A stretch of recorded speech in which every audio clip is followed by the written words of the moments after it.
A las 04:20 hora local, 44 drones de ataque UJ-26 Beaver despegaron de forma simultánea desde una base secreta en Kyiv. No hubo señal de radio, no hubo comunicación abierta, no hubo rastro que pudiera delatar la operación antes de tiempo. Cada aeronave siguió su trayectoria calculada con precisión milimétrica hacia el puente ferroviario de Lugansk. Ese puente no era un objetivo cualquiera, era la arteria que conectaba Lugansk y Donetsk con el frente oriental. Durante 2 meses, Ucrania había preparado esta operación con un nivel de secreto casi absoluto. Cada detalle había sido verificado, cada variable había sido medida, cada posible fallo había sido contemplado, el momento había llegado, y con él, una cadena de decisiones que ya no podía detenerse. Lo que comenzó como un despegue silencioso, estaba a punto de convertirse en una de las operaciones más complejas ejecutadas contra la red logística rusa en territorio ocupado. El objetivo estratégico era claro desde el principio: cortar la vía que transportaba combustible, armas y munición hacia el frente. Sin ese puente ferroviario, el flujo de suministros entre las regiones ocupadas quedaría gravemente comprometido. Un tren puede mover en una sola noche lo que 100 camiones tardan días en transportar por carretera. Interrumpir esa cadena no significaba solo dañar una estructura de acero y hormigón sobre un río. Significaba ralentizar la capacidad de Rusia para sostener la presión militar en el este de Ucrania. Por eso el puente era un nodo, no un símbolo, y por eso su destrucción valía el riesgo de lanzar 44 aeronaves en una sola madrugada. Ucrania lo sabía, y también sabía que Rusia lo defendería con todo lo que tuviera disponible. Los corredores de vuelo habían sido trazados siguiendo los vacíos de cobertura radar que el reconocimiento ucraniano había identificado con antelación. Los Beaver volaban a apenas 250 pies sobre el terreno, pegados al suelo como si fueran parte del paisaje. A esa altitud, cada colina, cada línea de árboles y cada construcción se convertía en un escudo natural contra la detección. La velocidad de crucero rondaba los 160 km por hora, suficiente para mantener el ritmo del enjambre sin generar firmas acústicas o térmicas fácilmente detectables. El primer obstáculo real no era un misil ni una ráfaga de cañón, sino algo mucho más silencioso y más peligroso. Era el radar de vigilancia Nevo-M, un sistema multibanda de largo alcance capaz de detectar objetivos volando bajo con pequeña sección radar. Su canal VHF podía identificar amenazas mucho antes que la mayoría de los radares convencionales desplegados en la región. Ese radar era el guardián invisible que Ucrania tenía que neutralizar o engañar antes de que todo lo demás tuviera sentido. El Nevo-M no era invencible, y Ucrania lo sabía. Su debilidad fundamental residía en la precisión. Podía detectar, pero no podía generar por sí solo una solución de disparo fiable contra blancos pequeños y rápidos. Para eso necesitaba coordinarse con otros radares de control de fuego integrados en la red de defensa aérea rusa. Y ahí estaba exactamente la grieta que el enjambre de drones intentaba explotar. Si el Nevo-M era suprimido, interferido o forzado a guardar silencio durante apenas unos minutos, la cadena de coordinación se rompería. Sin esa coordinación, los sistemas de intercepción más avanzados quedarían operando de forma parcialmente ciega. Era una vulnerabilidad estructural del sistema, no un fallo humano, y Ucrania la había estudiado durante semanas antes de diseñar la ruta de aproximación. A las 04:24 hora local, los Beaver de cabeza comenzaron a reducir aún más su altitud, ajustando la trayectoria final hacia el puente. Sus sensores ópticos entraron en la fase de identificación: la forma del tablero del puente, las vías férreas, los pilares de sustentación y el punto de conexión con la ruta principal de transporte. Cada aeronave buscaba confirmar visualmente lo que sus sistemas de navegación ya habían calculado. Lo que Ucrania no sabía en ese momento era que Rusia había reforzado silenciosamente los puntos logísticos clave con sistemas Pantsir y Tor tras los ataques previos a las rutas de Crimea. Esos sistemas no habían sido anunciados, no habían sido detectados por el reconocimiento previo, y ahora esperaban en posición. La operación, que había sido planificada con casi total certeza, comenzaba a enfrentarse a una variable que no estaba en ningún mapa. Detrás de la capa de alerta temprana del Nevo-M, el siguiente obstáculo era el S-350 Vityaz, un sistema de defensa aérea de medio alcance diseñado específicamente para cerrar los peligrosos vacíos de altitud baja y media. Su radar multifunción 50N6A integraba en una sola plataforma la detección, el seguimiento, la asignación de blancos y la guía de los misiles interceptores 9M96. En teoría, Era exactamente el tipo de sistema que debía de tener un enjambre de drones volando bajo hacia un objetivo protegido. Pero la teoría y el campo de batalla rara vez coinciden con exactitud. A 250 pies de altitud, el horizonte radar del 50N6A comenzaba a trabajar en contra del defensor.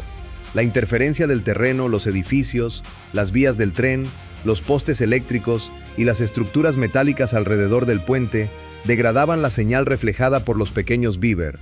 Lo que en cielo despejado era un radar formidable, contra blancos diminutos volando rasante, se convertía en un sistema con la ventana de detección severamente reducida. A las 04:26 hora local, cuando los Beaver de cabeza ya habían atravesado la mayor parte de la zona de aproximación más peligrosa, la ventana de reacción rusa comenzó a cerrarse con rapidez alarmante. Cada segundo de retraso en la transferencia de datos entre el radar de alerta temprana y los radares de control de fuego comprimía el tiempo disponible para una intercepción efectiva. El S-350 podía rastrear objetivos a más de 240 kilómetros de distancia en condiciones ideales, pero a menos de 3 kilómetros y con blancos volando pegados al suelo, esa capacidad teórica se reducía drásticamente. El enjambre no le daba tiempo para completar la secuencia completa de confirmación, clasificación, orden de disparo y guía del misil. Era como intentar atrapar una bandada de pájaros que ya estaba dentro de la habitación cuando se cerró la puerta. El Pantsir S-1, último recurso de corto alcance con sus cañones automáticos 2A38M de 30 milímetros, tampoco disponía ya del margen necesario para actuar con eficacia plena. A las 04:28 hora local, los primeros Beaver entraron en la zona de defensa directa del puente, apuntando hacia los radares y las posiciones de intercepción que lo protegían. Desde detección hasta disparo, el Pantsir S-1 necesitaba completar confirmación del blanco, procesamiento de datos, bloqueo del objetivo, rotación del armamento y lanzamiento del misil. A 160 km por hora y a menos de 1,5 km de distancia, ese tiempo ya no existía. Cuando la capa defensiva principal cayó en el desorden, los drones restantes del enjambre continuaron atravesando la brecha que acababa de abrirse. El fuego antiaéreo rasgó el cielo, las señales radar se fragmentaron y los Beaver supervivientes siguieron avanzando hacia el puente ferroviario. El golpe no iba dirigido solo contra una estructura de acero sobre el río, sino contra la capacidad de Rusia para mover combustible, armas y munición desde Lugansk hacia Donetsk y sostener la presión en todo el frente oriental. El área alrededor del puente ferroviario había caído en el caos, pero la operación ucraniana no había terminado. Mientras el humo comenzaba a elevarse sobre los sistemas de defensa aérea golpeados, una nueva oleada de drones de ataque continuaba cerrando distancia hacia el mismo objetivo. La madrugada sobre Lugansk olía a metal quemado y a lluvia que aún no había llegado, pero que ya se sentía en el aire. Ucrania había diseñado esta operación en capas, y la primera de ellas acababa de cumplir su función. Lo que nadie en el lado ruso había anticipado era que detrás de los primeros 44 Beaver venían más, y que la niebla espesa que comenzaba a cubrir el valle del río estaba a punto de convertirse en un aliado inesperado para el atacante. La defensa rusa había disparado, había reaccionado, había intentado cerrar el paso, pero el enjambre ya estaba dentro, y lo peor para Moscú aún no había comenzado. La niebla espesa que cubría el valle del río no era un accidente del clima, sino el momento que Ucrania había esperado. A las 04:30 hora local, mientras el humo de los primeros impactos aún ascendía sobre las posiciones de defensa aérea dañadas, la segunda oleada de drones Beaver continuaba cerrando distancia hacia el puente ferroviario de Lugansk. La visibilidad había caído apenas unos metros, convirtiendo el aire en una cortina blanca y densa que lo envolvía todo. Los operadores rusos del Pantsir S-1 miraban fijamente sus pantallas radar con los ojos entrecerrados, buscando señales entre el ruido. Lo que no habían calculado era que esa misma niebla que limitaba su visión también ocultaba la aproximación del enjambre. La humedad extrema distorsionaba las señales reflejadas, haciendo que los pequeños Beaver aparecieran y desaparecieran del radar como fantasmas intermitentes. Un blanco que un segundo estaba a 400 pies, saltaba al siguiente a más de 600 sin razón aparente. La niebla no era solo meteorología, era táctica. Las señales en las pantallas rusas comenzaron a comportarse de una manera que ningún manual de operaciones había descrito con precisión. El mismo blanco aparecía desplazado hacia la derecha, luego hacia la izquierda, luego a una altitud diferente, como si el dron estuviera cambiando de posición constantemente sin lógica aparente. En realidad, era un solo Beaver volando bajo a través de la niebla densa, siguiendo su trayectoria calculada con exactitud. Pero la alta humedad y la visibilidad casi nula convertían cada lectura radar en una pregunta sin respuesta clara. Para los operadores del Pantsir S-1, cada segundo de confusión era un segundo que el enjambre utilizaba para acortar distancia. El margen entre detección y disparo efectivo se estaba evaporando más rápido de lo que cualquier protocolo de reacción podía compensar. Y entonces llegó la lluvia, fuerte, repentina, como si el cielo hubiera decidido participar en la batalla del lado equivocado para Moscú. La tormenta que barrió Lugansk en esos minutos no fue solo un cambio de tiempo, fue el segundo factor que degradó la capacidad defensiva rusa en el momento más crítico. El radar de vigilancia de corto alcance, que cubría el área del puente, comenzó a perder efectividad a medida que gruesas cortinas de lluvia cruzaban la zona de defensa. El ruido de fondo generado por las gotas de agua sobre las vías del tren, los pilares del puente y las estructuras metálicas cercanas llenó el espectro de señales con interferencia difícil de filtrar. Los pequeños Beaver, volando rasante entre la lluvia, se fundían con ese ruido de fondo como peces en aguas turbias. Detectarlos con precisión suficiente para generar una solución de disparo fiable requería entre 2 y 3 segundos adicionales de procesamiento. 2 segundos que, a 160 km por hora y a distancia de intercepción, equivalían a 100 metros de ventaja para el atacante.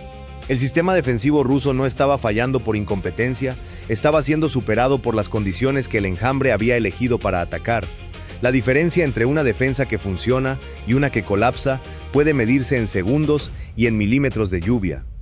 Fue entonces cuando uno de los sistemas Pantsir S-1 logró finalmente estabilizar el seguimiento y abrir fuego contra la formación entrante. Los misiles 57E-6 abandonaron los lanzadores en rápida sucesión, acelerando hasta Mach 3,8 y rasgando la lluvia con estelas de fuego blanco. Las espoletas de proximidad se activaron en el momento calculado, y 8 drones Beaver fueron derribados durante la aproximación directa al puente. Era una intercepción real, efectiva, ejecutada bajo condiciones extremas por una tripulación que había reaccionado al límite de sus capacidades. Cuando la distancia se volvió demasiado corta para el uso óptimo de los misiles, el Pantsir S-1 cambió a fuego de cañón. Los 2 cañones automáticos 2A38M de 30 milímetros giraron bruscamente y abrieron fuego denso contra los Beaver restantes. Una cortina de proyectiles incandescentes cruzó el aire lluvioso y derribó 4 drones más justo antes de la zona defensiva final. 12 aeronaves ucranianas habían sido destruidas, pero 6 habían atravesado el perímetro. Los 6 Beaver, que rompieron la última línea defensiva, no redujeron su velocidad ni alteraron su trayectoria. Volaron directamente hacia el puente ferroviario de Lugansk con la precisión que solo puede dar una misión calculada durante 2 meses. Sus sensores ópticos habían confirmado el objetivo: el tablero del puente, las vías, los pilares de carga y el punto de conexión con la ruta principal de transporte. Las explosiones golpearon el puente en secuencia, concentradas en los puntos estructurales más vulnerables. La onda de choque generó una presión de más de 8 kilogramos por centímetro cuadrado en el área de impacto, suficiente para desplazar secciones de vía y fracturar los puntos de apoyo críticos. Fragmentos de metal, hormigón y balasto de piedra fueron lanzados al aire entre columnas de humo negro que comenzaron a ascender a través de la lluvia intensa. A las 04:34 hora local, el puente ferroviario de Lugansk había quedado gravemente dañado. Pero la operación ucraniana no había terminado, porque detrás de los primeros 44 Beaver venían 24 más. A las 04:36 hora local, los 24 Beaver restantes recibieron información actualizada que cambió su objetivo de forma inmediata.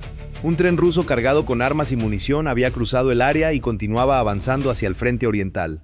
Si ese tren llegaba a su destino, su carga pasaría directamente a manos de las unidades rusas, combatiendo en el este en cuestión de horas. La formación se dividió en 5 grupos que se aproximaron desde ángulos diferentes, con altitudes distintas y ritmos de vuelo deliberadamente asimétricos. Este no era un ataque frontal, era una fórmula diseñada para sobrecargar la lógica de priorización de cualquier red defensiva. Cuando múltiples blancos pequeños aparecen simultáneamente en varios ejes de aproximación, los radares, los puestos de mando y los sistemas de intercepción se ven forzados a cambiar constantemente de prioridad. El S-350 Vitiaz podía rastrear objetivos a más de 240 kilómetros en condiciones ideales, pero lo que tenía delante no eran condiciones ideales. Era un enjambre diseñado para pensar más rápido que el sistema que intentaba detenerlo. Rusia activó el sistema de guerra electrónica Pole 21 para interferir las señales de navegación satelital en toda el área de aproximación. El efecto fue casi inmediato. El grupo de cabeza de los Beaver comenzó a perder la señal GPS y la formación se desvió hacia la derecha, alejándose de la línea ferroviaria.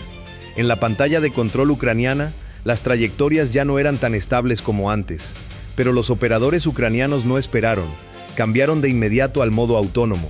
Los Beaver comenzaron a utilizar navegación inercial combinada con reconocimiento de estructuras y seguimiento de la vía férrea para continuar la persecución sin depender de señales externas.